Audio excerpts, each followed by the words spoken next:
So that's the normalized cut approach, and it's one of the more effective methods within the whole graph-based way of doing segmentation. The pros are, because it's a graph structure, we've got lots of algorithms for dealing with graph structure, so it's a very generic way of doing it, because you separate out this graph structure question from the affinity matrix computation. So the affinity matrix is where you get to play with things like your distance functions and your feature spaces, and then your graph algorithms just run given that matrix. So again, it doesn't require a model of the data distribution, it just requires a distance function that respects that. There are some challenges.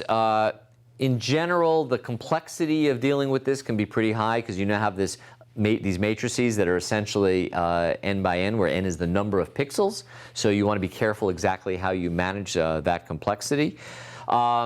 If you have densely connected graphs, because you want to allow for large regions, etc., the system has to work even harder, and the spectral decomposition approximation to the normalized cut is a little bit trickier to do. And then there's this question about this balancing of the partitions. So remember, we introduced the normalization to the min cut in order to not get small pieces, because there was a bias towards small pieces in the algorithm. Well, another way of thinking about this is we've introduced a preference for balanced partitions, for balanced regions. So if you really wanted to have small little spots being pulled off of something that was bigger, normalized cut finds that kind of painful, because it wants to have these balanced partitions. Having said that, I will say that it is one of the more effective segmentation methods that people currently use.